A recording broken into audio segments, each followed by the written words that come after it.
जय श्री राम दोस्तों, स्वागत है आपका अपने चैनल स्टूडेंट पॉइंट वीडी में। तो आई होप आप सभी लोग अच्छे होंगे। तो दोस्तों, कैसी चल रही है आपकी पढ़ाई? अभी जो हमने फिजिक्स की फर्स्ट डे की वीडियोस कर रखी थी, वो आपको कैसी लगी हमें कमेंट सेक्शन में ज़रूर बताएं। तो आज हम लेके आए हैं आपको डे 2 की वीडियो, जिसमें हम पढ़ने वाले हैं मोशन एंड इट्स लॉ। तो दोस्तों, उससे पहले आप हमें जो हमारे चैनल पर न्यू हो है तो वो सब्सक्राइब कर दीजिए और हमारे इस चैनल को लाइक और शेयर ज़रूर करना, क्योंकि इससे हमें बहुत ज़्यादा मोटिवेशन मिलता है। तो शुरू करते हैं हम आज की वीडियो। आज हम पढ़ने वाले हैं मोशन और उसके लॉज के बारे में। तो दोस्तों, आज का टॉपिक है हमारा मोशन एंड इट्स लॉ। तो सबसे पहले पढ़ेंगे हम मोशन। मोशन होता क्या है दोस्तों? मोशन होता है हमारे पास जो भी मूवमेंट होती है, हमारे पास किसी चीज़ की मूवमेंट को हम क्या बोलते हैं दोस्तों? मोशंस बोलते हैं। ठीक है, डेफिनेशन देख लेते हैं मोशंस की क्या होती है। The motion of an object is perceived when its position change continuously with respect to some stationary object। मतलब उसकी पोजीशन चेंज होती रहती है किसके रिस्पेक्ट से?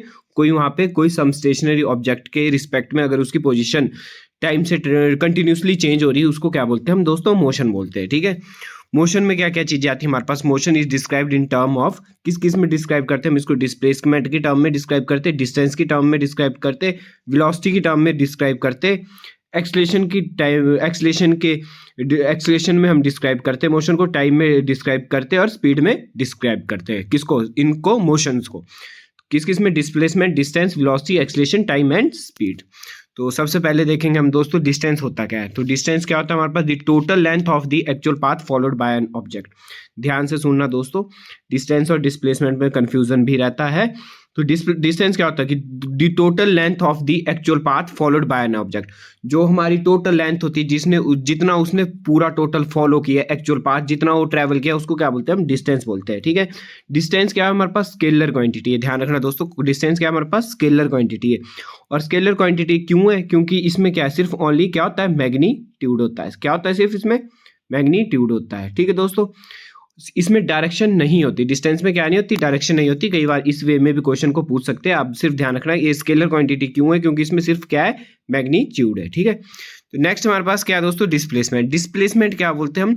The shortest distance between initial and final position of an object. ये हमारा क्या होता है दोस्तों? शॉर्टकट मेथड भी हम इसको बोलते हैं। डिस्प्लेसमेंट क्या आती है? The shortest distance between initial and final position of an object is called a displacement. तो डिस्प्लेसमेंट क्या है दोस्तों? हमारे पास वेक्टर क्वांटिटी। वेक्टर क्यों है? क्योंकि इसमें क्या क्या दोनों बहुत चीजें होती है। मैग्नीट्यूड भी होता है और क्या होता है हमारे पास? डायरेक्शन भी होती है। ठीक है दोस्तों, तो ये डिस्प्लेसमेंट क्या है हमारे पास? Vector quantity. और डिस्प्लेसमेंट होता है जो शॉर्टेस्ट डिस्टेंस हमने ट्रेवल किया। अब मान लो कोई, मैं आपको यहाँ पे इसका एग्जांपल देता हूँ डिस्टेंस और डिस्प्लेसमेंट का। कि मान लो हमने सबसे पहले मान लो ये हमारा स्टार्टिंग पॉइंट है। ठीक है, ये क्या है हमारा स्टार्टिंग पॉइंट है। मान लो ए कोई बंदा यहाँ से चला, सबसे पहले ये ऐसे चला, मान लो 3 किलोमीटर यहाँ को चला। ठीक है, फिर ये नीचे आया, यहाँ से 2 किलोमीटर नीचे आ गया। ठीक है, फिर से चला 3 किलोमीटर यहाँ से चला। ठीक है, यहाँ से 2 किलोमीटर यहाँ को आ गया। ठीक है दोस्तों, यहाँ पहुंच गया है बी पॉइंट पे। ठीक है, ए से चला, कहाँ पहुंच गया? बी। तो ये जिसने डिस्टेंस किसको बोलेंगे हम? जिसने इसने टोटल ट्रैवल किया। टोटल कितना ट्रैवल किया इसने? 3 2 5 6 7 8 2 10। टोटल कितना ट्रैवल किया इसने? 10 किलोमीटर ट्रैवल किया। पर डिस्प्लेस क्या है? डिस्प्लेसमेंट होता है कि शॉर्टेस्ट डिस्टेंस, यहाँ से यहाँ तक वो कितना ट्रैवल किया। ठीक है दोस्तों, ये क्या बोलते, ये क्या चीज होती है हमारे पास? डिस्प्लेसमेंट होती है। शॉर्टेस्ट डिस्टेंस हम जो देखते हैं, शॉर्टकट मेथड भी बोलते हैं, शॉर्टेस्ट डिस्टेंस इसने ट्रैवल किया। शॉर्टेस्ट कितना हुआ दोस्तों? यहाँ से यहाँ तक हुआ। शॉर्टेस्ट कहाँ से हुआ? यहाँ से लेकर यहाँ तक हुआ शॉर्टेस्ट। ठीक है, और बाकी इसने एक्चुअल पाथ कितना ट्रैवल किया था? 3 पहले ऊपर गया था, फिर 2 यहाँ को आया था, फिर से 3 ऊपर गया था, फिर से 2 नीचे को आया था। तो ये क्या हुआ? टोटल पाथ हुआ। ठीक है दोस्तों, तो आई होप आपको डिस्टेंस और डिस्प्लेसमेंट में पता लग गया होगा। अभी हम आगे इसका न्यूमेरिकल करेंगे तो आपको अच्छे से समझ आ जाएगा कि डिस्टेंस किसको बोलते हैं हम और डिस्प्लेसमेंट किसको बोलते हैं। तो नेक्स्ट क्वेश्चन हमारा, नेक्स्ट हम इंपॉर्टेंट पॉइंट्स पढ़ेंगे डिस्टेंस और डिस्प्लेसमेंट के। ये बहुत ज़्यादा इंपॉर्टेंट है दोस्तों एग्जाम पॉइंट ऑफ व्यू से, तो इसको ध्यान से सुनना। डिस्टेंस नेवर बी जीरो और नेगेटिव। डिस्टेंस कभी भी जीरो नहीं हो सकता। अगर मान लो कोई डिस्टेंस जीरो है, अगर डिस्टेंस जीरो है तो वो क्या है? रेस्ट में। वो क्या है? रेस्ट में। तो डिस्टेंस कभी भी जीरो और नेगेटिव नहीं हो सकता। पर डिस्प्लेसमेंट हमारे पास जीरो भी हो सकती है, नेगेटिव भी हो सकती है और पॉजिटिव भी हो सकती है। ये इंपॉर्टेंट बात है दोस्तों। डिस्प्लेसमेंट जीरो भी हो सकती है, नेगेटिव भी हो सकती है और पॉजिटिव भी होगी। जीरो कब होगी दोस्तों? मान लो कोई सर्कल है। ठीक है, कोई बंदा यहाँ पे यहाँ से चला, ए पॉइंट से चला, यहाँ पे क्या है? ए पॉइंट से चला। तो उसने पहले यहाँ से चला, यहाँ से चला, यहाँ से चला, यहाँ चला और यहाँ ही पहुँच गया फिर से, मतलब पूरा उसने सर्कल लिया, फिर से कहाँ पहुँच गया, यहीं पहुँच गया, ठीक है। तो डिस्प्लेसमेंट क्या हुआ, शॉर्टकट मेथड क्या हुआ, यहाँ से चला यहीं पहुँच गया, तो डिस्प्लेसमेंट कितनी आ जाएगी दोस्तों, 0 आ गई, ठीक है। तो इस बात का भी ध्यान रखना कि डिस्प्लेसमेंट हमारे पास 0 हो सकती है, नेगेटिव हो सकती है और पॉजिटिव भी हो सकती है। नेक्स्ट हमारे पास द इनिशियल पोजीशन और a final position is same that displacement is 0। देख लो दोस्तों, मैंने यहाँ पे लिख दिए पॉइंट। अगर उसकी इनिशियल पोजीशन और फाइनल पोजीशन सेम है, जैसे यहाँ से चला था, ये सर्कल था हमारे पास, कहाँ चला था, यहाँ से चला था, ए पॉइंट से चला था, इनिशियल पोजीशन चला था और फिर से किस पोजीशन पे आ गया, इनिशियल पोजीशन पे आ गया, तो डिस्प्लेसमेंट क्या हो जाएगी हमारे पास, 0 हो जाएगी। यहाँ पे दोस्तों 0 है, डिस्प्लेसमेंट कितनी हो जाएगी, ये 0 हो जाएगी, ठीक है। तो आई होप यहाँ तक आपको समझ आ गया होगा दोस्तों। नेक्स्ट पढ़ते हैं हम क्या, displacement does not depend upon path. Displacement किस पे डिपेंड करती है, पाथ पे डिपेंड नहीं करती। पाथ पे कैसे डिपेंड नहीं करेगी, क्योंकि ये क्या है दोस्तों, डायरेक्ट शॉर्टकट मेथड है। डिस्टेंस क्या था, यहाँ से गया, पाथ पे डिपेंड करता है, पहले यहाँ गया था 3 किलोमीटर, फिर 2 आया था, फिर 3, फिर 2 आया था, तो ये किस पे डिपेंड करता है, डिस्टेंस, पाथ पे डिपेंड करता है। पर डिस्प्लेसमेंट क्या है, शॉर्टकट मेथड है, यहाँ से यहाँ तक कितना उसने ट्रेवल किया, तो ये पाथ पे कभी भी डिपेंड नहीं करती। और दोस्तों एक और इसमें इंपॉर्टेंट पॉइंट है, ये भी बहुत ज़्यादा important, distance never less than displacement. Distance कभी भी छोटा नहीं हो सकता, किससे, डिस्प्लेसमेंट से, कभी भी छोटा नहीं, बेशक डिस्प्लेसमेंट छोटी हो जाएगी दोस्तों। तो ये भी बहुत इंपॉर्टेंट पॉइंट है। कई बार ये 4 पॉइंट दे देते हैं, ठीक है दोस्तों, उनमें से किसी क्वेश्चन बना देते कि 4 ऑप्शन दे देंगे आपको, तो उनमें से टिक करना होता है कि डिस्प्लेसमेंट क्या है, 0 डिस्प्लेसमेंट 0 हो सकती है या नहीं हो सकती, या डिस्टेंस 0 हो सकता है या नहीं हो सकता। तो डिस्टेंस कभी भी 0 नहीं हो सकता, डिस्प्लेसमेंट 0 हो सकती है, ठीक है। तो इस टाइप में क्वेश्चन आ जाता है दोस्तों। तो बढ़ते हैं हम न्यूमेरिकल, एक इसका करेंगे हम। न्यूमेरिकल क्या है, a particles move 3 metre north, then 4 metre east, then finally 6 metre south, calculate the distance और डिस्प्लेसमेंट। हमारे को डिस्टेंस भी निकालनी है और डिस्प्लेसमेंट भी निकालनी है। अ पार्टिकल मूव, दोस्तों पहले मैं यहाँ पे बना देता हूँ, ये क्या होता है हमारे पास, नॉर्थ होता है, ये क्या होता है हमारे पास, साउथ होता है, ये क्या होता है हमारे पास, ईस्ट होता है, ये क्या होता है हमारे पास, वेस्ट होता है। कोई पार्टिकल मूव्स 3 किलोमीटर नॉर्थ, यहाँ को कितना चलाओ दोस्तों, 3 किलोमीटर चला, ठीक है। देन 4 मीटर ईस्ट, 4 मीटर कहाँ को चलाओ दोस्तों, ईस्ट को चला, 4 मीटर कितना चला, ईस्ट को चला, मान लो यहाँ तक 4 मीटर है। Then finally 6 metre south, south को कितना चला, साउथ कहाँ है दोस्तों, नीचे को है, तो साउथ को कितना चलाओ, 6 मीटर, 3 मीटर तो यहाँ तक हो गया दोस्तों, 3 मीटर यहाँ तक हो, अगले 3 मीटर यहाँ को चला। हमारे को पूछा दोस्तों, यहाँ पे थोड़ा सा डायग्राम में थोड़ी सी कन्फ्यूजन है, आपको अच्छे से बनाता हूँ डायग्राम, ठीक है, दोबारा से बनाता हूँ कि ये हमारे पास एक है, ठीक है।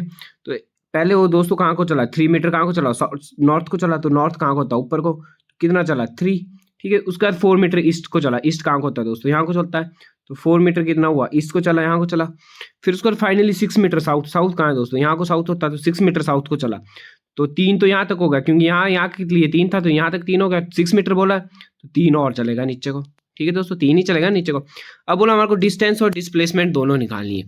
तो डिस्टेंस कितना होगा दोस्तों, जो एक्चुअल पाथ होता है, एक्चुअल किसने ट्रैवल किया, 3 यहाँ पे किया, 4 यहाँ पे किया और 6 यहाँ पे किया, तो एक टोटल कितना हुआ, 3 + 4 + 6 कितना हुआ दोस्तों, 6 4 10 और 3 13 मीटर उसका क्या हुआ, डिस्टेंस हुआ। अब पूछा डिस्प्लेसमेंट, तो डिस्प्लेसमेंट क्या होगा दोस्तों, शॉर्टकट, तो लास्ट पॉइंट क्या है इसका, फाइनल डेस्टिनेशन है, ठीक है। इनिशियल क्या है दोस्तों, इनिशियल ये, फाइनल ये, इनिशियल, तो ये इसका क्या है, शॉर्टेस्ट डिस्टेंस है। तो ये क्या बन गई, ट्राइंगल बन गई, ठीक है, जिसकी 3 मीटर है ये, और ये वाला डिस्टेंस कितना दोस्तों, जो इसका ऊपर वाला होगा, ऊपर वाला कितना था, 4, ठीक है। तो पाइथागोरस थ्योरम लगा दो, क्या थी पाइथागोरस थ्योरम, h का स्क्वायर = p का स्क्वायर प्लस b का स्क्वायर, h हाइपोटेन्यूज हमारे को निकालना है, h का स्क्वायर है, p का स्क्वायर कितना दोस्तों, परपेंडिकुलर कितना है 16, p मतलब 4 का स्क्वायर कितना होगा दोस्तों, 16 लिख दिया मैंने, b कितना है इसमें 3 3 9 कितना आ गया 16, h स्क्वायर = कितना आ गया 25।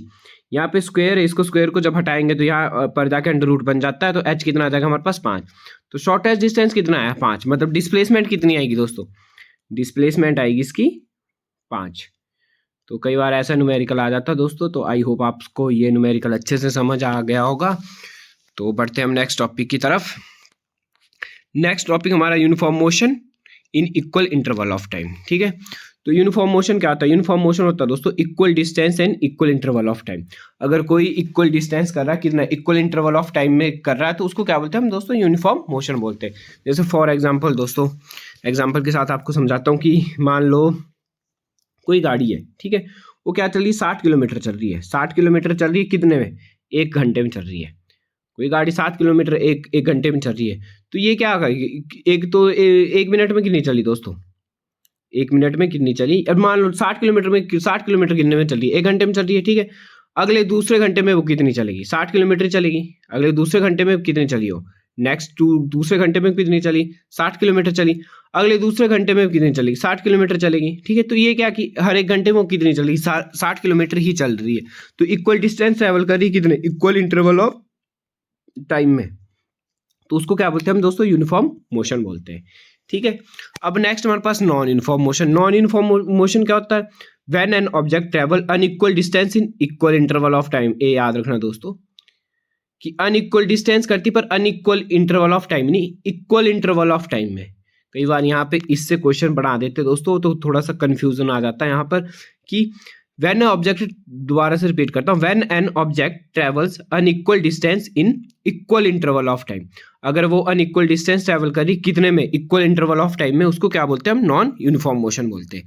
जैसे फॉर एग्जाम्पल, यहाँ पे मैंने एग्जाम्पल भी, चलो मैं पहले दूसरा एग्जाम्पल दे लेता हूँ आपको। मान लो फिर से वही गाड़ी है, ठीक है, वही गाड़ी, उसने क्या किया, 60 किलोमीटर चली हो, पहले घंटे में कितनी चली, 60 किलोमीटर चली, ठीक है। अगले घंटे में, अगले दूसरे घंटे में, ठीक है, वो चली सिर्फ 20 किलोमीटर, ठीक है। अगले फिर तीसरे घंटे में, एक और घंटे बाद वो चली 70 किलोमीटर, ठीक है। तो क्या अनइक्वल डिस्टेंस कर रही है, पर टाइम क्या है दोस्तों, इक्वल है, टाइम तो इक्वल ना, हर एक घंटे बाद हम टाइम नोट कर रहे हैं, तो इक्वल इंटरवल ऑफ टाइम में वो कितना अनइक्वल डिस्टेंस चल रही है, तो उसको क्या बोलते हैं हम, नॉन यूनिफॉर्म मोशन बोलते हैं।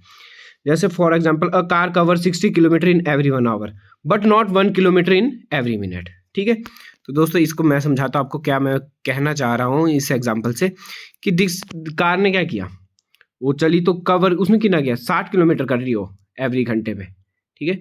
एक घंटे में कितना ट्रैवल कर रही है, 60 किलोमीटर कर रही है। पर एक मिनट में दोस्तों कितना होगा, एक मिनट में तो कितना ट्रैवल करेगी है, एक मिनट में कितना ट्रैवल करेगी, 6 किलोमीटर के आसपास, ठीक है, क्योंकि एक घंटे में कितने होते हैं, 60 ही होते, तो कितना आ जाएगा, 1 आ जाएगा। तो एक मिनट में कितना ट्रैवल करेगी, 1 किलोमीटर, सॉरी दोस्तों 6 नहीं, एक मिनट में कितना ट्रैवल करेगी वो, 1 किलोमीटर करेगी। पर गाड़ी क्या कर रही है, एक मिनट में 3 किलोमीटर ट्रैवल कर रही है। अगले एक किलोमीटर में जाम की वजह से आधा किलोमीटर ट्रैवल कर रही, ट्रैवल तो उसने टोटल कितना किया, 60 किया एक घंटे में। पर जो उसकी बीच मिक्स वाला टाइम था, जो उसका बीच वाला टाइम था, मिक्स, सॉरी दोस्तों कई बार थोड़े से वर्डिंग में गलत हो जाती है, तो क्या बोलना चाह रहा हूँ मैं कि जो उसका बीच वाला टाइम था, मतलब एक घंटे में, एक मिनट में वो 1 किलोमीटर चलनी चाहिए, पर एक मिनट में कई बार वो 3 किलोमीटर चल रही थी, कई बार एक मिनट में वो आधा किलोमीटर चल रही थी, कई बार वो एक मिनट में 4 किलोमीटर भी चल पड़ रही थी। तो टोटल तो उसने एक घंटे में 60 किलोमीटर ही किया, पर एक अनइक्वल डिस्टेंस किया इसने इक्वल इंटरवल ऑफ टाइम में। तो दोस्तों उसको हम क्या बोलते हैं, नॉन यूनिफॉर्म मोशन बोलते हैं। तो आई होप आप सबको समझ आ गया होगा यूनिफॉर्म मोशन और नॉन यूनिफॉर्म मोशन। बढ़ते हम नेक्स्ट टॉपिक की तरफ दोस्तों। तो ये वीडियो थोड़ी सी लंबी भी हो सकती है, क्योंकि इसमें बहुत से कॉन्सेप्ट थे आपको करवाने के लिए, तो ये थोड़ी सी लंबी भी हो सकती है वीडियो, तो आई होप आप समझ सकते हो, ठीक है। क्योंकि कॉन्सेप्ट तो आपको बहुत अच्छे से करवाने पड़ेंगे, क्योंकि क्वेश्चन कैसे भी आ जाता है टैट में, ठीक है। नेक्स्ट हमारे पास स्पीड का कॉन्सेप्ट। स्पीड क्या होता है, सबको पता है स्पीड क्या होता है, डिस्टेंस अपॉन टाइम। स्पीड क्या होता है हमारे पास, डिस्टेंस अपॉन टाइम होता है, ठीक है। तो डिस्टेंस अपॉन टाइम होता है हमारे पास स्पीड। तो स्पीड कैसी क्वांटिटी दोस्तों, स्केलर क्वांटिटी। स्पीड कैसी क्वांटिटी हमारे पास, स्केलर क्वांटिटी, ठीक है। ओनली इसका क्या होता है दोस्तों, सिर्फ मैग्नीट्यूड होता है। स्पीड का भी क्या होता है दोस्तों, सिर्फ मैग्नीट्यूड होता है, ठीक है। ये क्या हमारे पास स्केलर क्वांटिटी, और स्पीड नेवर भी नेगेटिव, स्पीड कभी भी नेगेटिव नहीं हो सकती। यूनिट्स क्या है दोस्तों, इसकी यूनिट्स क्या होगी, डिस्टेंस की यूनिट क्या होती है, मीटर। टाइम की यूनिट क्या है, सेकंड। मीटर अपॉन सेकंड क्या आ जाएगा दोस्तों, ms-1, ठीक है। तो ये हमारे पास कॉन्सेप्ट ऑफ स्पीड था दोस्तों। तो आई होप ये तो एक मैथमेटिकल कॉन्सेप्ट भी है, पर इससे कई बार यूनिट से क्वेश्चन आ जाता है, कई बार पूछ देते हैं स्केलर क्वांटिटी या वेक्टर क्वांटिटी, तो ये क्या है, स्केलर क्वांटिटी है। नेक्स्ट हमारे पास स्पीड विद डायरेक्शन। अगर दोस्तों मैं बता रहा हूँ, अगर स्पीड, पहले स्पीड की क्या था, सिर्फ मैग्नीट्यूड था, अगर इसकी कोई डायरेक्शन भी आ जाए, अगर इसकी कोई डायरेक्शन भी आ जाए, तो क्वांटिटी क्या हो जाएगी, स्केलर से चेंज होकर क्या हो जाएगी, वेक्टर हो जाएगी। स्केलर से चेंज होकर क्या हो जाती है, वेक्टर हो जाती है। किसी स्पीड की अगर मैग्नीट्यूड और डायरेक्शन दोनों है, तो उसको बोलते हैं हम वेलोसिटी। उसको क्या बोलते हैं हम दोस्तों, वेलोसिटी। इस बात का ध्यान रखना। आई होप आप सबको समझ आ गया होगा कि अगर किसी स्पीड के क्या डायरेक्शन आ जाए, मैग्नीट्यूड तो होता है स्पीड में, मैग्नीट्यूड और डायरेक्शन दोनों आ गए तो उसको क्या बोलते हैं हम, वेलोसिटी बोलते हैं। ठीक है, तो वेलोसिटी कौन सी टर्म हुई दोस्तों, वेलोसिटी हुई हमारे पास वेक्टर क्वांटिटी, क्योंकि इसमें डायरेक्शन भी आ गई और क्या आ गया, मैग्नीट्यूड भी आ गया। वेलोसिटी क्या होता है हमारे पास, डिस्प्लेसमेंट अपॉन टाइम, इसको भी याद रखना दोस्तों। वेलोसिटी क्या होता है हमारे पास, डिस्प्लेसमेंट अपॉन टाइम होता है। डिस्प्लेसमेंट क्यों होता है दोस्तों, ये भी बात है, डिस्प्लेसमेंट क्यों हुआ यहाँ पे, डिस्टेंस क्यों नहीं हुआ वेलोसिटी, तो डिस्प्लेसमेंट इसलिए हुआ क्योंकि डिस्प्लेसमेंट क्या है आपस में, उसका हमारे पास क्या होती है, डायरेक्शन भी होती है, डिस्प्लेसमेंट की क्या होती है, डायरेक्शन भी होती है, तो इसलिए यहाँ पे डिस्प्लेसमेंट अपॉन टाइम किया हमने। तो कौन सी कॉन्सेप्ट आया, क्या है हमारे पास, डिस्प्लेसमेंट अपॉन टाइम क्या होता है दोस्तों, हमारे पास वेलोसिटी होती है। इसका डायमेंशनल फॉर्मूला क्या होता है हमारे पास, m0L_t-1, ये भी याद रखना दोस्तों, ये भी बहुत इंपॉर्टेंट है। डायमेंशनल फार्मूला क्या होता है इसका, m0L_t-1 हमारे पास इसका डायमेंशनल फार्मूला होता है। और इसमें कि रेट ऑफ चेंज, हाँ क्वेश्चन कई बार ऐसे आता है कि अगर इसका हम डिस्प्लेसमेंट को क्या, डिस्प्लेसमेंट अपॉन टाइम लिखते हैं। ठीक है, अगर हम rate of change of displacement with respect to time, तो उसको भी हम क्या बोलते हैं, डिस्प्लेसमेंट बोलते हैं। कि डिस्प्लेसमेंट हो रहा है, चेंज इन डिस्प्लेसमेंट हो रही है किसके रिस्पेक्ट में, चेंज इन डिस्प्लेसमेंट हो रही है, चेंज इन डिस्प्लेसमेंट हो रही है किसके रिस्पेक्ट में दोस्तों, टाइम के रिस्पेक्ट में, उसको भी हम क्या बोलते हैं, डिस्प्लेसमेंट भी बोलते हैं। कई बार ऐसे भी पूछ देते हैं क्वेश्चन कि rate of change of displacement with respect to, rate of change of displacement with respect to time is called displacement. ठीक है दोस्तों, नेक्स्ट हमारे पास एवरेज वेलोसिटी। तो एवरेज वेलोसिटी क्या होती है हमारे पास, एवरेज वेलोसिटी होती है हमारे पास इनिशियल वेलोसिटी, INI लिख देता हूं मैं, इनिशियल वेलोसिटी, यहाँ पे आपको दिख रहा होगा दोस्तों, initial velocity plus final velocity upon 2, उसको क्या बोलते हैं हम दोस्तों, एवरेज वेलोसिटी बोलते हैं। कई बार एवरेज वेलोसिटी निकालने को क्वेश्चन आ जाता है, तो आप ध्यान से देखना इसको कैसे निकालते हैं हम, initial velocity plus final velocity upon 2। Initial velocity को क्या लिखते हैं हम, इनिशियल वेलोसिटी को लिखते हैं हम u, प्लस फाइनल वेलोसिटी को क्या लिखते हैं हम, v लिखते हैं। ठीक है, अपॉन 2, ये क्या आ गया, वेलोसिटी एवरेज, AVZ से मैंने इसको डिनोट कर दिया। तो ये इसका कॉन्सेप्ट दोस्तों, कि कई बार एवरेज कैसे निकालते हैं हम वेलोसिटी की, initial velocity plus final velocity upon 2। तो बढ़ते हैं हम नेक्स्ट टॉपिक की तरफ। ठीक है, अगर हम दोस्तों फिर से, अगर हम वेलोसिटी को चेंज करते विद रिस्पेक्ट टू टाइम, मतलब वेलोसिटी को चेंज किया हमने किसके रिस्पेक्ट में, change in velocity upon time, यहाँ पे क्या लिखना, चेंज इन वेलोसिटी, उसको बोलते हैं हम एक्सीलरेशन। क्या बोलते हैं, ACCLERATION, और ये वाला क्वेश्चन आता भी है दोस्तों, तो इसको ध्यान रखें। ठीक है, एक्सीलरेशन क्या होती है, rate of change of velocity, rate of change of velocity किसके, विद रिस्पेक्ट टू टाइम, उसको क्या बोलते हैं हम, एक्सीलरेशन बोलते हैं। एक्सीलरेशन क्या होता है, change in velocity with respect to time. और चेंज इन वेलोसिटी कैसे करते हैं हम, वेलोसिटी को अगर आपने कभी चेंज करना हो तो वेलोसिटी को चेंज क्या करेंगे, वेलोसिटी को कैसे चेंज करते हैं हम, फाइनल पोजीशन, वेलोसिटी को कैसे चेंज करते हैं हम, final position minus initial position, final position upon initial position upon time, नीचे टाइप टेक करें, उसको क्या बोलते हैं हम, एक्सीलरेशन बोलते हैं। ठीक है, तो फाइनल पोजीशन को क्या लिखते हैं हम, फाइनल पोजीशन हमेशा डिनोट करते हैं हम v से, किससे डिनोट करते हैं, v से, minus initial position, initial position को किससे डिनोट करते हैं हम, u से, किससे डिनोट करते हैं, u से, अपॉन टाइम को किससे डिनोट करते हैं, t से। तो ये एक फार्मूला भी बन जाता है। एक्सीलरेशन का फार्मूला क्या है हमारे पास, v minus u upon t, तो इससे कई बार एक्सीलरेशन निकालने को आ जाता है। ठीक है, और एक्सीलरेशन होता क्या है, rate of change of velocity change की हमने किसके रिस्पेक्ट में, with respect to time, time के अकॉर्डिंग हमारी वेलोसिटी क्या हो रही है, चेंज हो रही है, उसको क्या बोलते हैं हम, एक्सीलरेशन बोलते हैं। और वेलोसिटी क्या होती है, फाइनल वेलोसिटी कैसे चेंज होती है, final velocity minus initial velocity. तो फाइनल वेलोसिटी को हमने क्या लिखा दोस्तों, फाइनल वेलोसिटी को लिखा हमने v, और इनिशियल वेलोसिटी को क्या लिखा हमने, u, तो v minus u upon time, उसको क्या बोलते हैं हम, एक्सीलरेशन बोलते हैं। ठीक है दोस्तों, तो आई होप आप सभी को यहाँ तक समझ आ गया होगा। तो एक्सीलरेशन कैसे निकालते हैं हम, v minus u upon T, तो कई बार ऐसे लिखा होता है, तो इस t को अगर हम परे ले जाएंगे तो क्या बन जाएगा, v minus u equal to AT, और यहाँ से अगर v की वैल्यू निकालनी हो तो v is equal to u plus AT, इस u को कहाँ ले गए हम, परे ले गए, तो v is equal to u plus AT भी होती है। तो यहाँ से 2-3 इक्वेशन बन जाती है दोस्तों, तो उसको ध्यान रखें। एक और बात, डायमेंशनल फार्मूला क्या होता है एक्सीलरेशन का, डायमेंशनल फार्मूला होता है एक्सीलरेशन का m0L1t-2। ठीक है दोस्तों, L1 t-2, ये इसका डायमेंशनल फार्मूला होता है दोस्तों। साथ साथ हमेशा नोट्स हमेशा अपने साथ साथ बनाते रहो, ताकि आपको कॉन्सेप्ट क्लियर साथ साथ हो जाए और आपको नोट्स बनाने की भी कभी दिक्कत नहीं आए। वैसे तो मैं इसकी पीडीएफ दे दूंगा दोस्तों आपको, हमारे टेलीग्राम चैनल पे इसकी पीडीएफ बिल्कुल फ्री मिल जाएगी और इसका लिंक भी आपको डिस्क्रिप्शन बॉक्स में मिल जाएगा हमारे टेलीग्राम चैनल का। पर आप अपने खुद हैंड रिटन नोट्स बनाया करो, उससे कॉन्सेप्ट अच्छे से क्लियर होते हैं। ठीक है दोस्तों, और हम इसकी पीडीएफ आपको तब देंगे जब आप हमारे 100 सब्सक्राइबर कर देंगे। तो आई होप आप हमारे इस वीडियोस को शेयर भी ज़रूर करेंगे, लाइक भी करेंगे, और अगर आप चैनल पे नए हो तो सब्सक्राइब भी कर लेना। ठीक है दोस्तों, तो बढ़ते हैं हम। एक्सलेशन का कॉन्सेप्ट क्या था हमारे पास, इक्वेशन क्या थी एक्सलेशन की, a equal to v minus u upon t. ये हमारे पास एक्सलेशन की इक्वेशन थी। यूनिट्स क्या थी एक्सलेशन की, यूनिट्स होती है, यूनिट्स क्या होगी दोस्तों एक्सलेशन की, यूनिट्स क्या होगी, एम एस माइनस टू इसकी यूनिट्स होगी। ठीक है दोस्तों, और ठीक है, और क्या इसमें ये क्वांटिटी कौन सी दोस्तों, वेक्टर क्वांटिटी है। कौन सी क्वांटिटी है, वेक्टर क्वांटिटी है। ठीक है दोस्तों, तो आई होप आप सभी को समझ आ गया होगा यहाँ तक। ठीक है, एक और मैं आपको कॉन्सेप्ट बता दूं कि वेलोसिटी चेंज कैसे होती है। आपको मैं एक और बता दूं कि इसकी यूनिट्स आपने देख रहे होंगे यहाँ पे क्या होती है, मीटर सेकेंड माइनस टू होती है। ये कैसे हुई दोस्तों, क्योंकि हमने क्या बोला था, एक्सलेशन क्या होती है हमारे पास, एक्सलेशन होता है हमारे पास चेंज इन वेलोसिटी। एक्सलेशन क्या होता है हमारे पास, चेंज इन वेलोसिटी, और वेलोसिटी क्या होती है, चेंज कैसे करते हैं हम, डिस्प्लेसमेंट अपॉन टाइम। हमारे पास क्या होती है, वेलोसिटी होती है, चेंज इन वेलोसिटी क्या होती है, डिस्प्लेसमेंट अपॉन टाइम। फिर से अपॉन में क्या है दोस्तों, इसके बाद टाइम टेक कर, मतलब एक और टाइम है। ठीक है, तो ये डिस्प्लेसमेंट की यूनिट क्या होती है, मीटर। डिस्प्लेसमेंट की यूनिट क्या होती है, मीटर, और टाइम दो बार है तो टाइम की यूनिट क्या होगी, मीटर पर सेकंड स्क्वायर। जब हम इसको ऊपर ले जाएंगे तो क्या बन जाएगा, एम एस माइनस टू। तो दोस्तों यहाँ पे कंफ्यूजन मत होना यूनिट्स की, ये यूनिट्स इसके एम एस माइनस टू क्यों आई। ठीक है, क्योंकि चेंज इन वेलोसिटी क्या होता है, चेंज इन वेलोसिटी होगा हमारे पास डिस्प्लेसमेंट अपॉन टाइम होगा, डिस्प्लेसमेंट अपॉन टाइम होगा। टाइम इस एक और इसमें अपॉन में क्या है, फिर से टाइम है तो मल्टीप्लाई फिर से टाइम। तो डिस्प्लेसमेंट की यूनिट क्या होती है, मीटर, टाइम की क्या होती है, सेकंड स्क्वायर। तो जब हम इसको ऊपर ले जाएंगे तो क्या बन जाएगा, एम एस माइनस टू बन जाएगा। The acceleration should be zero, positive और नेगेटिव।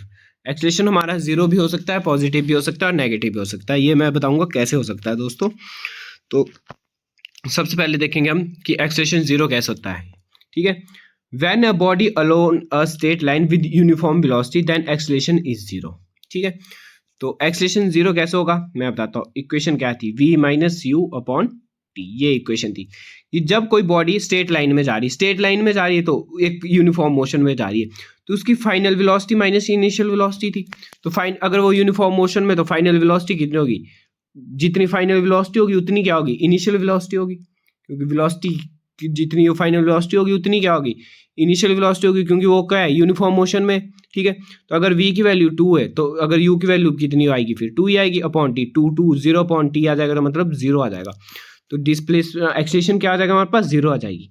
अगर कोई बॉडी हमारे पास यूनिफॉर्म मोशन में जा रही है तो एक्सलेशन क्या आ जाएगा उसका, 0 हो जाएगा। ठीक है, नेक्स्ट हमारे पास when velocity of body final is increased with time. अगर फाइनल वेलोसिटी ज़्यादा हो रही है, इक्वेशन फिर से इक्वेशन में जाएंगे हम, v minus u upon T है। अगर फाइनल वेलोसिटी ज़्यादा है, अगर v की वैल्यू क्या है, ज़्यादा है मतलब 4 है, और u की क्या है उससे कम है, 4 माइनस टू अपॉन, मान लो इसकी कितनी है 2 है, तो 2 अपॉन 2 कितना आ जाएगा, 1 किलोमीटर आ जाएगा। तो मतलब अगर फाइनल ज़्यादा है हमारे पास तो वो किस में आएगा, एक्सलेशन हमारे पास पॉजिटिव में आया। एक्सलेशन की वैल्यू कितनी आई, 1 आई थी, पॉजिटिव में आई, तो उसको क्या बोलेंगे हम, पॉजिटिव एक्सलेशन। और अगर इनिशियल वेलोसिटी ज़्यादा है या हमारे पास फाइनल वेलोसिटी डिक्रीज हो रही है किससे, विद रिस्पेक्ट टू टाइम। जैसे फिर से एग्जांपल लेंगे हम दोस्तों, इक्वेशन क्या है, a equal to v minus u upon t. अगर इनिशियल वेलोसिटी ज़्यादा, मतलब अगर v की वैल्यू 4 और इनिशियल कितनी 8 है, ठीक है, अपॉन टाइम, टाइम कितना मान लो 4 है। ठीक है, तो 4 में से 8 गए कितना आएगा, -4 अपॉन 4, कितनी आ जाएगी वैल्यू, -1 आ जाएगी। तो -1 किसकी वैल्यू, -1 आया, तो एक कौन सी होगी हमारे पास, एक्सलेशन किस में आया, नेगेटिव में आएगा। और एक और बात दोस्तों ध्यान से देखना, अगर एक्सलेशन हमारे पास नेगेटिव है, अगर एक्सीलेशन हमारे पास नेगेटिव है, उसको बोलते हैं हम रिटार्डेशन। उसको क्या बोलते हैं हम, रिटार्डेशन, TATION। अगर हमारे पास नेगेटिव एक्सीलेशन, उसको क्या बोलेंगे हम, रिटार्डेशन होंगे। और नेगेटिव एक्सीलेशन कब होता है, जब कोई वेलोसिटी डिक्रीज हो रही है विद रिस्पेक्ट टू टाइम, मतलब टाइम के साथ वो वेलोसिटी क्या हो रही है, डिक्रीज हो रही है। मान लो पहले कितनी थी, 8 थी, टाइम के साथ वो कितनी होगी, 4 होगी। ठीक है, तो पहले कितनी थी, 8 थी, तो इनिशियल वेलोसिटी कितनी आएगी इसमें, u की वैल्यू कितनी आएगी, 8, फाइनल वेलोसिटी कितनी होगी, 4, मतलब 4 वही किया दोस्तों मैंने, 4 माइनस 8 अपॉन टाइम, मान लो इसमें 4 है तो 4 में से 8 गए, -4 अपॉन 4 कितना आ जाएगा, -1 आ जाएगा। तो दोस्तों ये क्या आ गया हमारे पास -1 किलोमीटर आ गया, तो ये क्या आ गया, माइनस में आ गया एक्सीलरेशन, तो उसको क्या बोलते हैं हम, रिटार्डेशन बोलते हैं, उसको क्या बोलते हैं हम, रिटार्डेशन बोलते हैं। तो इसका एग्जांपल भी हम कर लेते हैं, कई बार एग्जांपल से भी क्वेश्चन आ जाता है दोस्तों, एग्जांपल बहुत ज़्यादा इंपॉर्टेंट, मैं बार बार रिपीट कर रहा हूँ आपको। When a body is throw vertically upward, हम कोई मान लो यहाँ से पत्थर फेंका हमने ऊपर को, ठीक है, कुछ टाइम बाद क्या हो जाता है, यहाँ पे मानो उसकी 3 किलोमीटर थी, धीरे धीरे धीरे धीरे यहाँ पे 0 किलोमीटर जाती है, जब यहाँ पे 0 किलोमीटर आती है पत्थर कहाँ जाता है, नीचे आ जाता है, ठीक है, ठीक है। तो क्या हुआ कि वेलोसिटी पहले कितनी थी, 3 किलोमीटर थी, टाइम के साथ क्या हो रही है, डिक्रीज हो रही है। अगर वेलोसिटी टाइम के साथ डिक्रीज होती है तो वो क्या होती है, हमारे पास नेगेटिव एक्सेलरेशन का एग्जांपल है। तो when a body is throw vertically upward then velocity goes on decreasing due to the gravity is called retardation, ठीक है। ये इसका एग्जांपल था दोस्तों। या हम क्या करते, कई बार बस में जा रहे एकदम से अप्लाई ब्रेक कर दे, तो फाइनल पहले मान लो 10 किलोमीटर प्रति स्पीड से जा रहे हैं, 10 किलोमीटर उस घंटे से जा रहे हैं, ठीक है, आगे जाके एकदम से ब्रेक लग गई, 0 किलोमीटर बन गई, तो फाइनल वेलोसिटी क्या थी, पहले इनिशियल वेलोसिटी क्या थी, 10 किलोमीटर थी, ठीक है, और टाइम के साथ क्या हो रही है, वेलोसिटी डिक्रीज हो गई क्योंकि हमने ब्रेक अप्लाई की, तो वेलोसिटी डिक्रीज होती है जब टाइम के साथ, तो उसको क्या बोलते हैं हम, रिटार्डेशन बोलते हैं। ये भी हमारे पास इसका एग्जांपल था रिटार्डेशन का, ठीक है। बढ़ते हम नेक्स्ट टॉपिक की तरफ, कुछ न्यूमेरिकल इसको कर लेते हैं, ठीक है। न्यूमेरिकल क्या है हमारे पास, a scooter acquire a velocity 36 kilometre प्रति घंटा इन, मतलब 36 kilometre per hour in 10 second, just after the start it takes 20 second to stop, calculate the acceleration in 2 cases, दोनों केसेस में हमने एक्सीलरेशन निकालना है।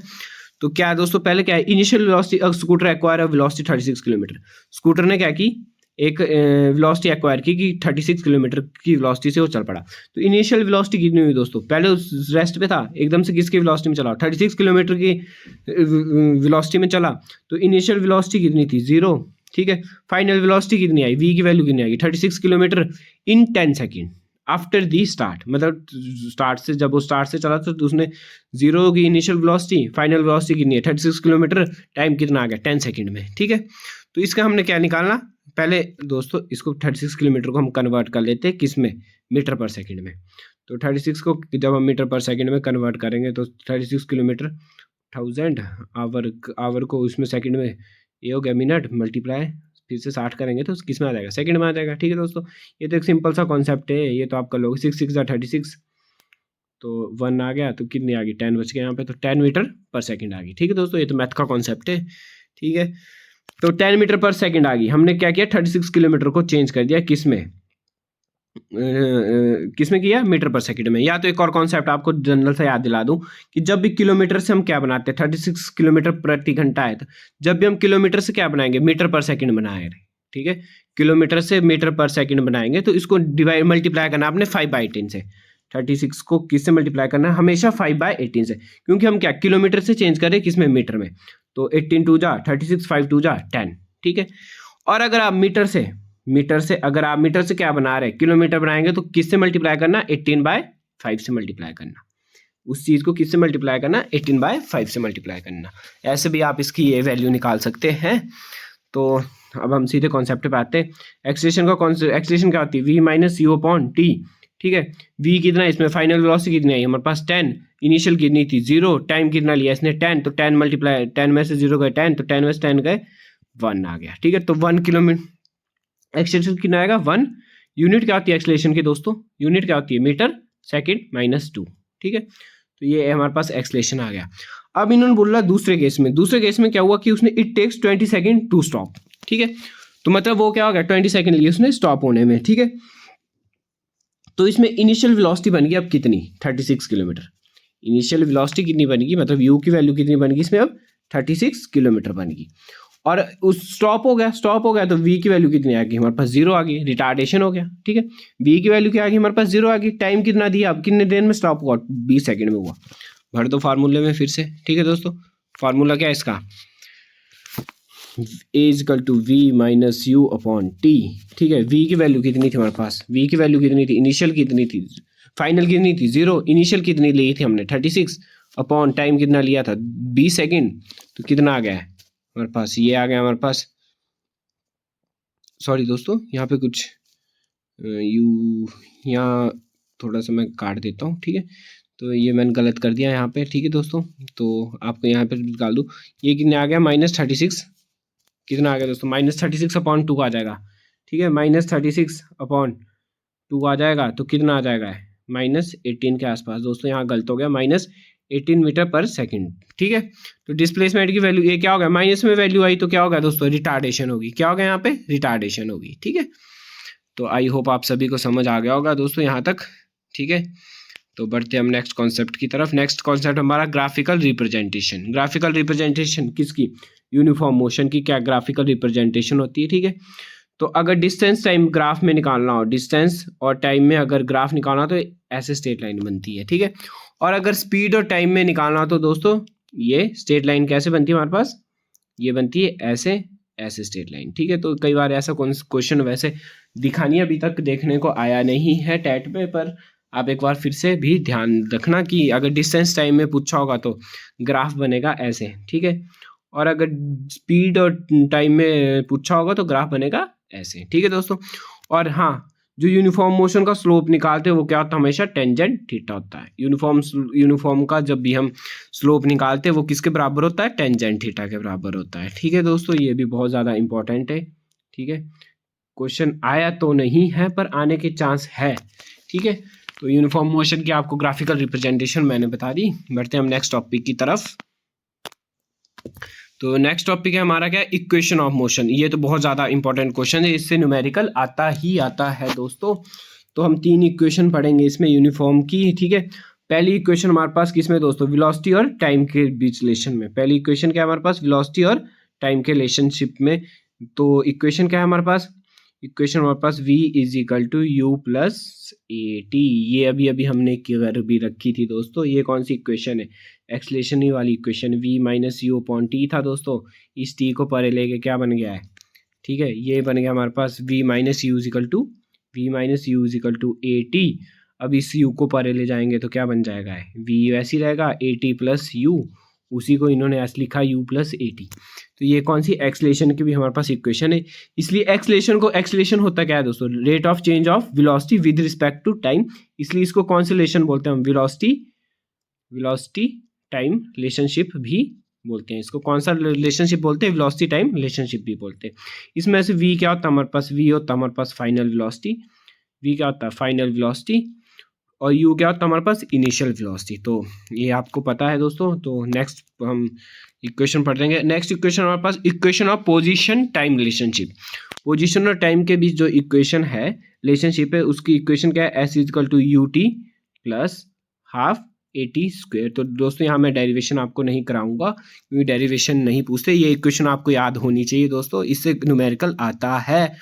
तो equation of position time relationship की इक्वेशन क्या होती है, जिसमें हम पोजीशन टाइम रिलेशनशिप बताते हैं। तो u = क्या होता है, s = ut + ½ at²। ठीक है दोस्तों, नेक्स्ट हमारे पास पोजीशन वेलोसिटी रिलेशनशिप। ये क्या था, पोजीशन टाइम था, अगली क्या है, पोजीशन वेलोसिटी रिलेशनशिप। ये क्या होती है हमारे पास, v² - u²/2as।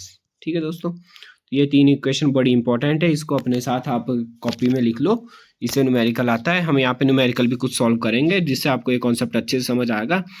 तो पहला न्यूमेरिकल हमारे पास किसकी, an object undergoes the acceleration of 8 metre per second starting from rest, find the distance travel in 1 second.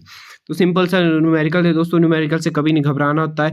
Numerical में जो चीज़ें पहले गिवन होती है उसको हमेशा लिखना होता है। तो गिवन क्या है इसमें दोस्तों, गिवन हमारे पास एक्सेलरेशन कितना दिए रखा दोस्तों, एक्सेलरेशन दे रखा हमारे पास 8 मीटर पर सेकंड स्क्वायर। ठीक है, दूसरा क्या है, स्टार्टिंग फ्रॉम रेस्ट, मतलब रेस्ट से शुरू हुआ तो इनिशियल वेलोसिटी क्या होगी हमारे पास, 0 होगी।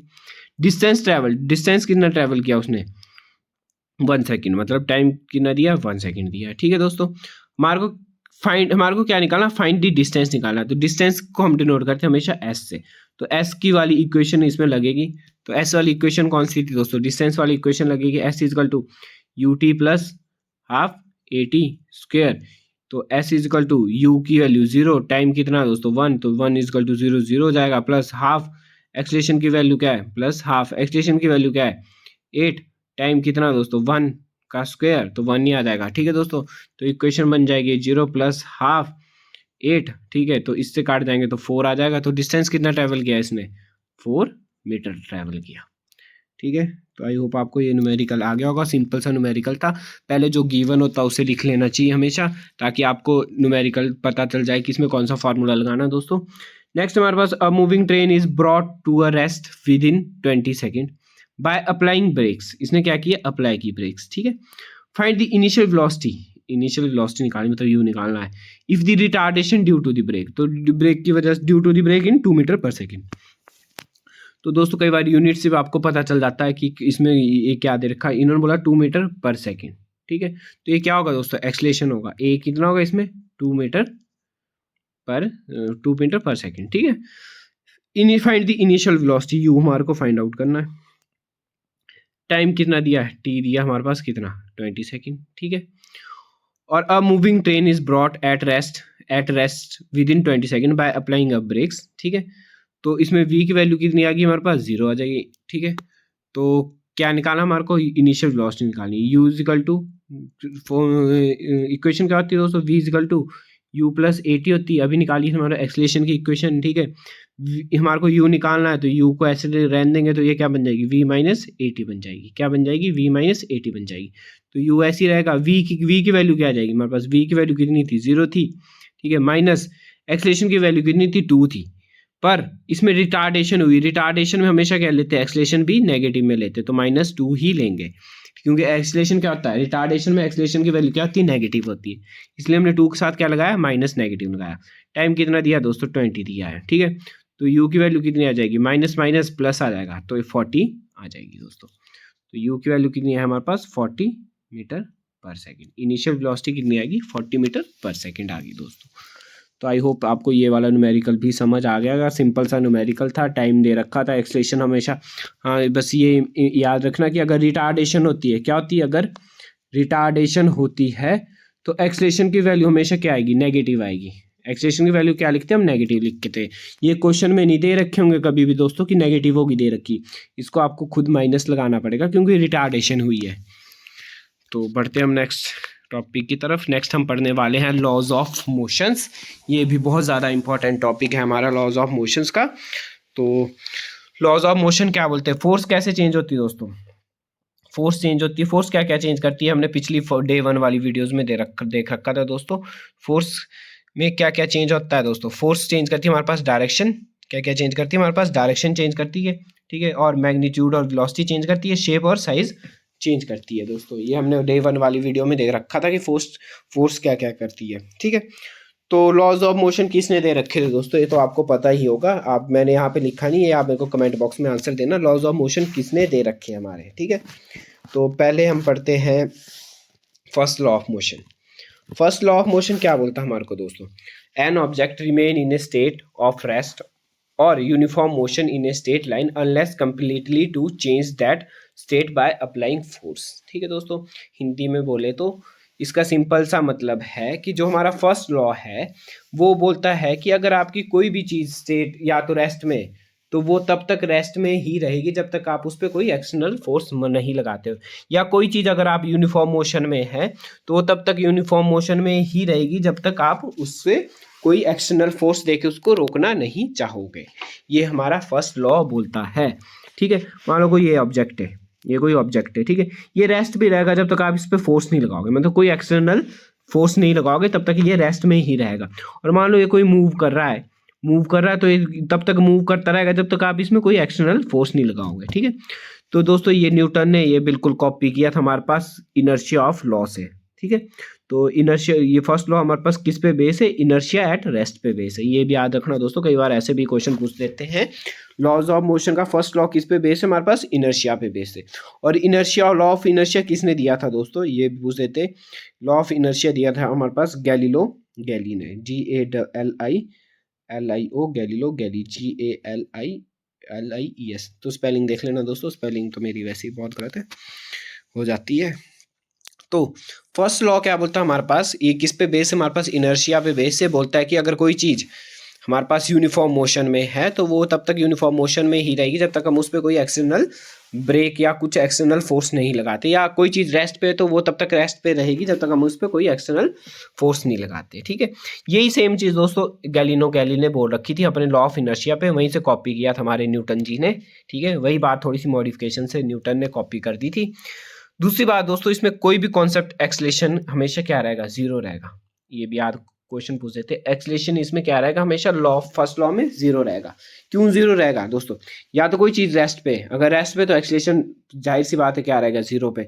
अगर कोई यूनिफॉर्म मोशन में, तो यूनिफॉर्म मोशन में क्या होता है, final velocity minus initial velocity. तो फाइनल इनिशियल मतलब v माइनस यू होगा। ठीक है, तो फाइनल और वेलोसिटी और इनिशियल वेलोसिटी क्या रहती है यूनिफॉर्म में, यूनिफॉर्म मोशन में फाइनल वेलोसिटी और इनिशियल वेलोसिटी क्या रहती है, हमेशा सेम रहती है। तो अगर मान लो 3 इन फाइनल है तो 3 क्या होगी, इनिशियल होगी, तो एक्सलेशन फिर से क्या आ जाएगा, जीरो आ जाएगा।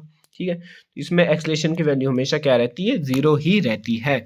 इसके हम कुछ एग्जांपल पढ़ लेते हैं। व्हेन अ बस suddenly start the passenger fall backward. ठीक है, अगर मान लो कोई भी बस एकदम से स्टार्ट होती है तो हमारे को धक्का लगता है किसको, बैकवर्ड डायरेक्शन को। क्यों लगता हो, due to the first law of motion पे। ठीक है, क्योंकि हम क्या रहते हैं, रेस्ट पे रहते हैं। ठीक है, हम रेस्ट पे, और बस एकदम से स्टार्ट रहती, हम किस पे रहते दोस्तों, रेस्ट पे ही रहते। ठीक है, बस एकदम से आगे की तरफ को मूव करती तो हम तो अपनी जगह पे रहते, तो इसलिए हमारे को थोड़ा सा क्या, कहाँ को धक्का लगता है, बैकवर्ड डायरेक्शन को धक्का लगता है।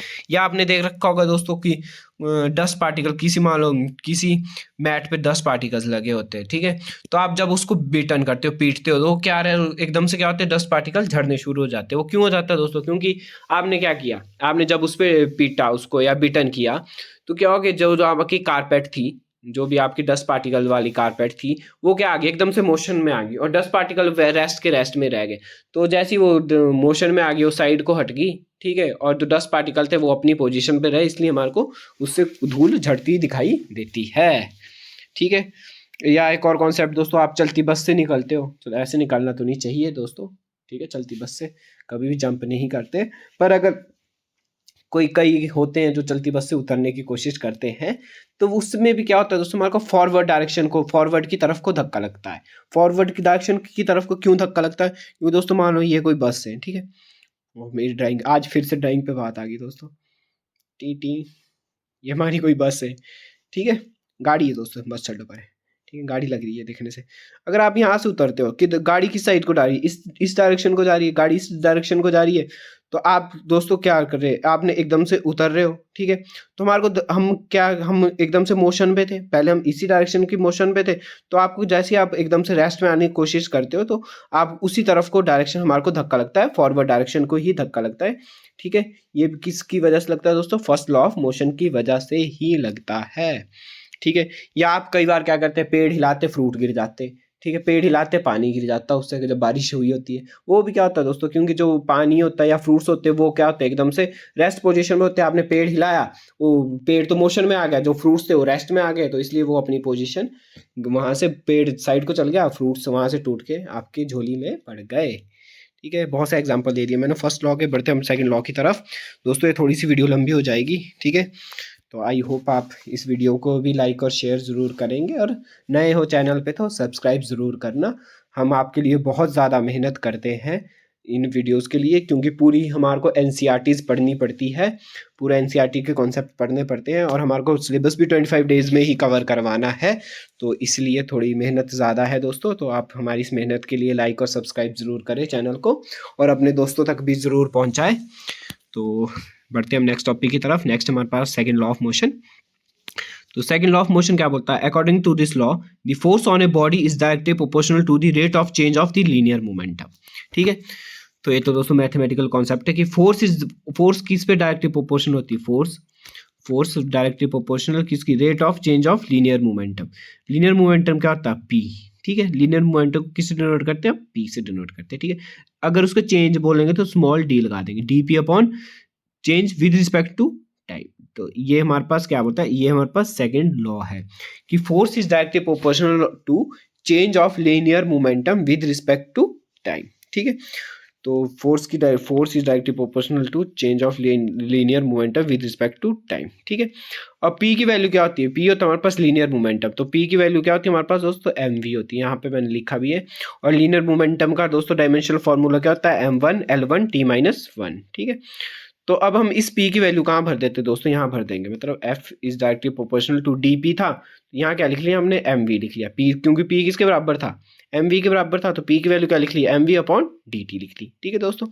अब मास हमारे पास कांस्टेंट है, मास क्या है, कांस्टेंट है, तो इसलिए हमने इसको कहाँ निकाल दिया, साइड निकाल दिया, तो ये क्या बन जाएगा दोस्तों, f is directly proportional to m, mass क्या कांस्टेंट है, अब dv/dt बचेगा, m क्या निकाल दिया हमने, बाहर निकाल दिया।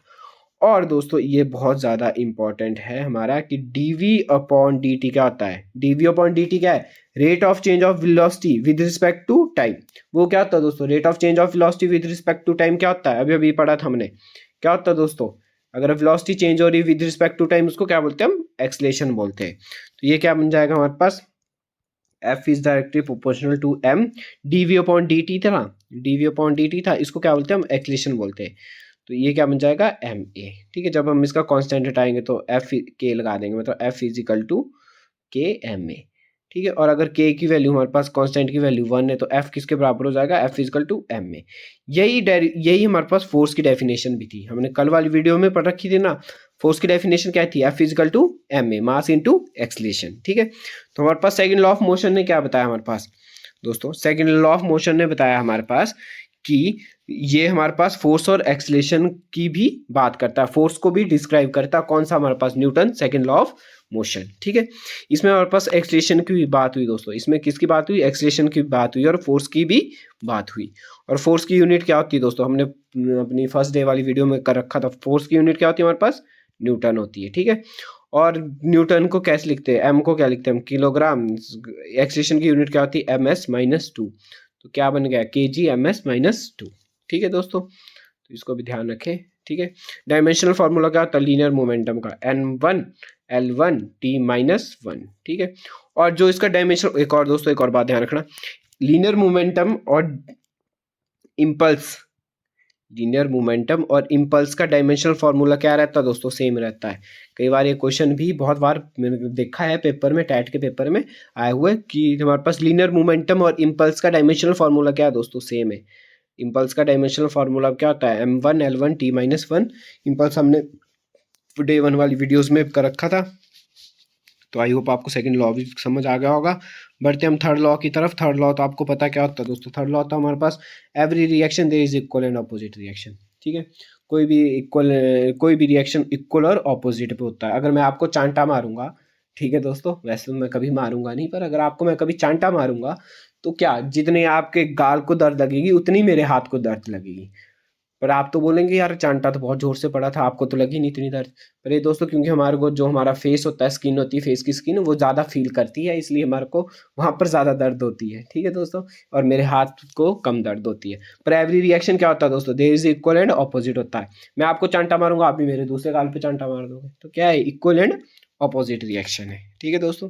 इसके एग्जाम्पल हमारे पास वॉकिंग, रिकॉइलिंग ऑफ गन, ये इसके हमारे पास एग्जाम्पल। वॉकिंग कैसे दोस्तों, हम क्या करते, ये मान लो हमारे पास सरफेस है, तो फिर से ड्राइंग पे बात आ गई दोस्तों, फिजिक्स में ड्राइंग की बहुत बहुत होती है। ये हमारे पास क्या शूज़ है, ठीक है।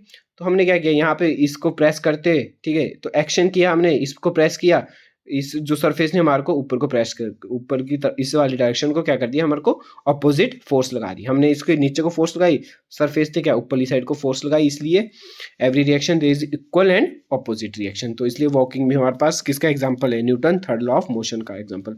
रिकॉइलिंग ऑफ गन, ठीक है, आप कोई भी बंदूक चलाते हो, फिर से बंदूक बनानी पड़ेगी दोस्तों, ये बंदूक समझ लेना, इसका ट्रिगर, ठीक है। यहाँ से हमारे पास गन से क्या निकली, बुलेट निकली, ये क्या निकली, बुलेट निकली, ठीक है। तो ये क्या, जितने आपके फोर्स से बुलेट निकली उतनी फोर्स से क्या होता है, हमारे को पीछे को धक्का भी लगता है गन से, ठीक है। पर दोस्तों इसकी क्या होता है, ये हमारे पास बुलेट का मास क्या होता है, बहुत ज़्यादा कम होता है, इसका मास बहुत ज़्यादा होता है, इसलिए हमारे को इतनी ज़्यादा फोर्स फील नहीं होती है, ठीक है। ये भी किसका एग्जाम्पल है, थर्ड लॉ ऑफ मोशन का ये एग्जाम्पल है, ठीक है। बढ़ते हम नेक्स्ट टॉपिक की तरफ। इसमें इंपॉर्टेंट रिएक्शन की action and reaction are always in different bodies. हाँ, तो जब तक देखो एक्शन और रिएक्शन हमेशा क्या डिफरेंट बॉडीज पे लगता है, एक सिमिलर बॉडीज पे नहीं लगता दोस्तों। ठीक है, जैसे मैंने आपको चांटा मारा था, ठीक है, तो एक्शन था चांटा आपके गाल पे लगा, और रिएक्शन कहाँ पे हुआ, मेरे हाथ पे भी हुआ। ठीक है दोस्तों, तो इसलिए एक्शन और रिएक्शन हमेशा दो डिफरेंट बॉडीज पे होता है। ठीक है, अगला क्या है, the force F A B exerted by the ball A on ball B, the force exerted by the ball B on ball A must be equal and opposite. ठीक है दोस्तों, इस लाइन का मतलब मैं आपको समझाता हूँ, एग्जाम्पल से आपको समझाऊंगा कि मान लो दो बॉल है, ये ए और बी दो बॉल है, ये आपस में क्या कर दी, कोलाइड कर ली, मान लो ए और ये बी कोलाइड कर ली। ठीक है, तो इसमें क्या हुआ दोस्तों कि अब फोर्स ए पे क्या फोर्स लगेगी, ए पे फोर्स लगेगी बी से। ठीक है, बी से साथ कोलाइड हुआ, ए पे कौन सी फोर्स लगेगी, बी पे, तो इसको क्या लिखेंगे हम, force the force exerted by the ball A on ball B, F A B. ठीक है, वही फोर्स किस पे, बी पे लगेगी, बी पे किसकी वजह से लगेगी दोस्तों, फोर्स बी पे किसकी वजह से लगेगी, बाय ए की वजह से। ठीक है, एफ बी ए। ठीक है, ये क्या होती है, आपस में हमेशा इक्वल एंड ऑपोजिट होती है, इसलिए हमने इसको क्या लिखा, F A B is equal to minus force exerted by ball B on A, on ball A. ठीक है, तो इसलिए जिस पे फोर्स लगी, ए पे फोर्स लगी किसकी वजह से, बी की वजह से, जिस पे फोर्स लगी उसको हम पहले लिखते हैं एफ ए, पहले लिखा, जिसकी वजह से लगी उसको उसके बाद क्या लिखा हमने, बी लिखा। इजिकल टू क्या होती है दोस्तों, इक्वल एंड ऑपोजिट होती है, तो is equal to negative force ball B पे लगी थी।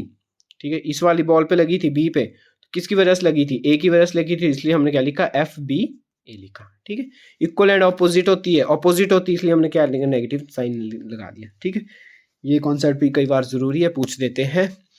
तो बढ़ते हैं हम law of conservation of linear momentum की तरफ। लीनियर मोमेंटम क्या है हमारे पास, the law state that when no external acts on a system, that when no external act on a system, ये रिपीट हो गया दोस्तों, the total linear momentum is conserved. मतलब लीनियर मोमेंटम क्या होता है, जब तक हम कोई एक्सटर्नल फोर्स उस पर नहीं लगाएंगे, लीनियर मोमेंटम क्या रहता है, हमेशा कांस्टेंट रहता है। मतलब लीनियर मोमेंटम क्या होता है, P equal to M V होता है। ठीक है, लीनियर मोमेंटम क्या होता है, पी अभी हमने पढ़ा था, पी की वैल्यू कितनी थी, मास इनटू वेलोसिटी।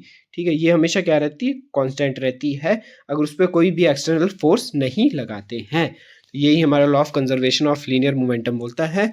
तो इसी पे एक रिकॉइलिंग ऑफ गन की एक इक्वेशन है, जो हमने दो बॉडी ली थी। ठीक है, दो बॉलें ली थी, उनका अगर हम आपस में कोलिजन लगा देते तो क्या, जो टोटल मोमेंटम क्या होता है after collision, which is equal to the total momentum of before collision.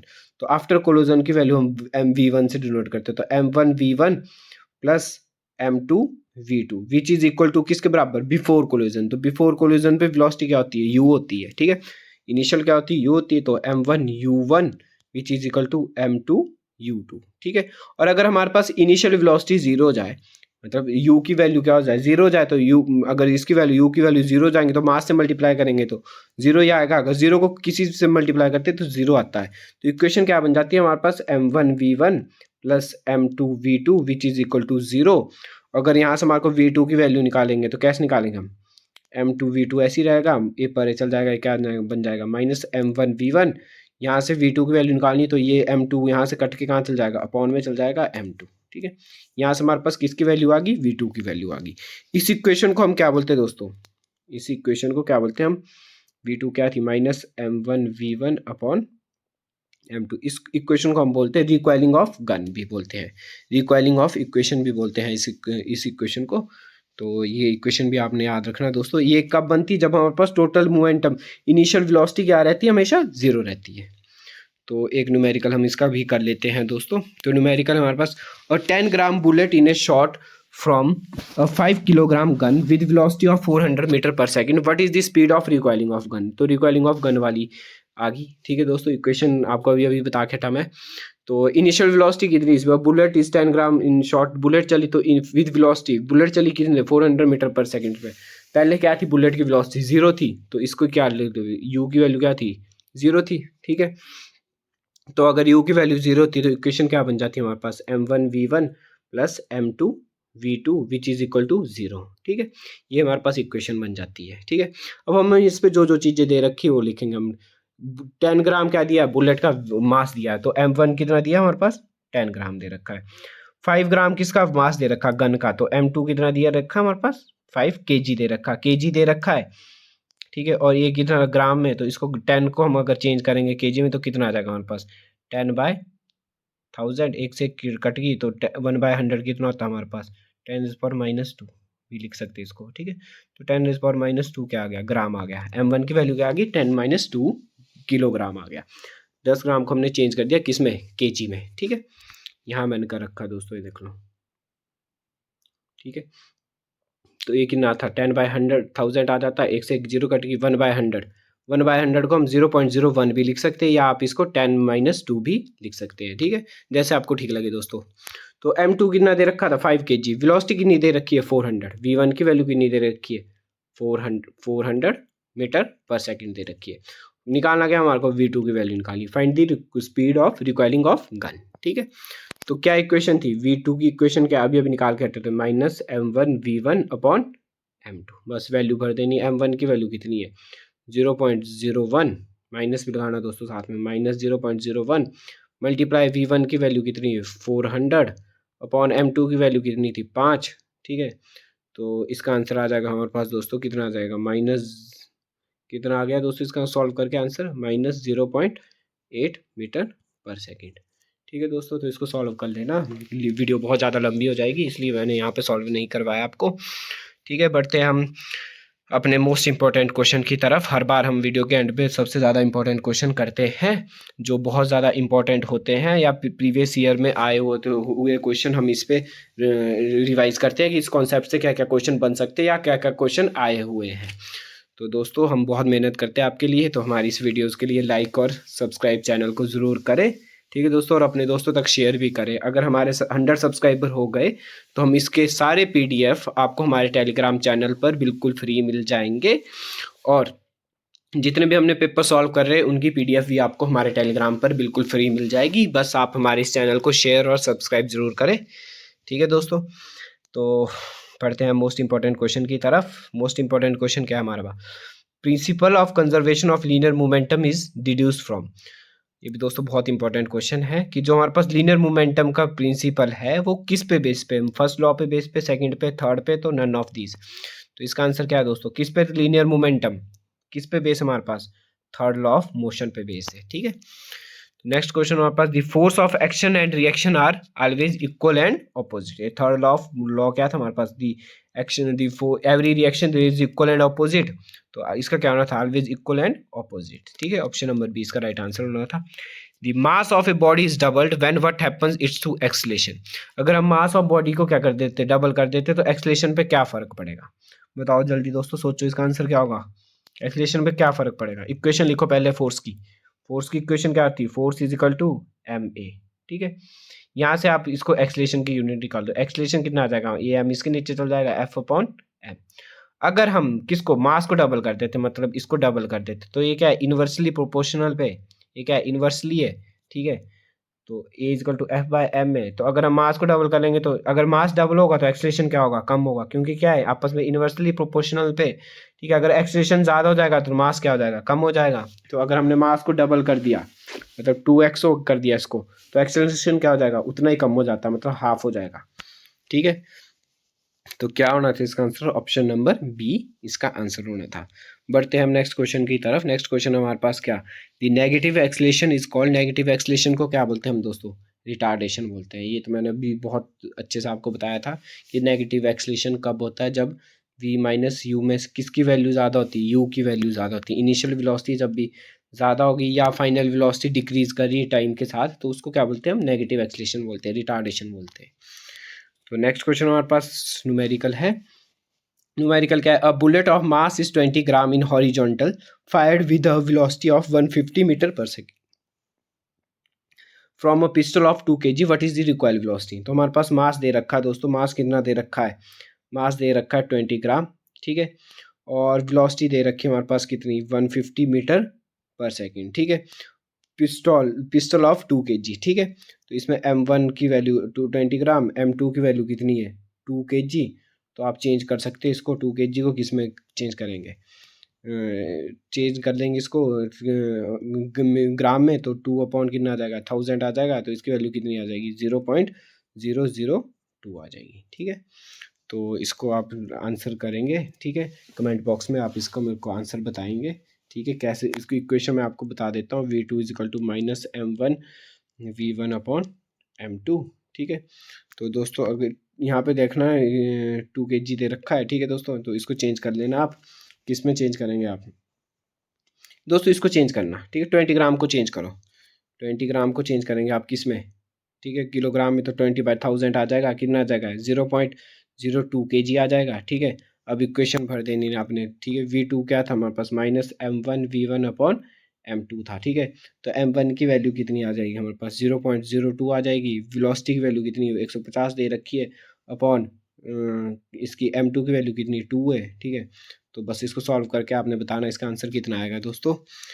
Next question भी आपको कमेंट बॉक्स के लिए रख रखा है। A body of 100 gram is moving with the velocity of 15 metre per second, the momentum associated with the body will be। तो इसमें क्या पूछा है, मोमेंटम पूछा है। तो मोमेंटम क्या हो जाता है, p is equal to mv। Momentum की वैल्यू क्या हो जाती है, p इजकल टू mv, अभी हमने कर रखी थी। तो दोस्तों तो क्या इसका आंसर आएगा, आप मेरे को जल्दी से कमेंट बॉक्स में बताना। मास दे रखा है, मास कितना दे रखा है, 100 ग्राम दे रखा है। वेलोसिटी कितनी दे रखी है, 15 मीटर पर सेकेंड दे रखी है।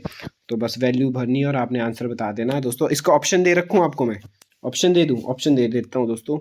ऑप्शन है इसके हमारे पास 1.5 kg पर सेकेंड स्क्वायर, ठीक है। या kg, दोस्तों पेन नहीं चल रहा मेरा, ठीक है। इसकी ऑप्शन आपके पास 1.5 kg सेकेंड स्क्वायर, ठीक है। सेकेंड ऑप्शन आपका 1.5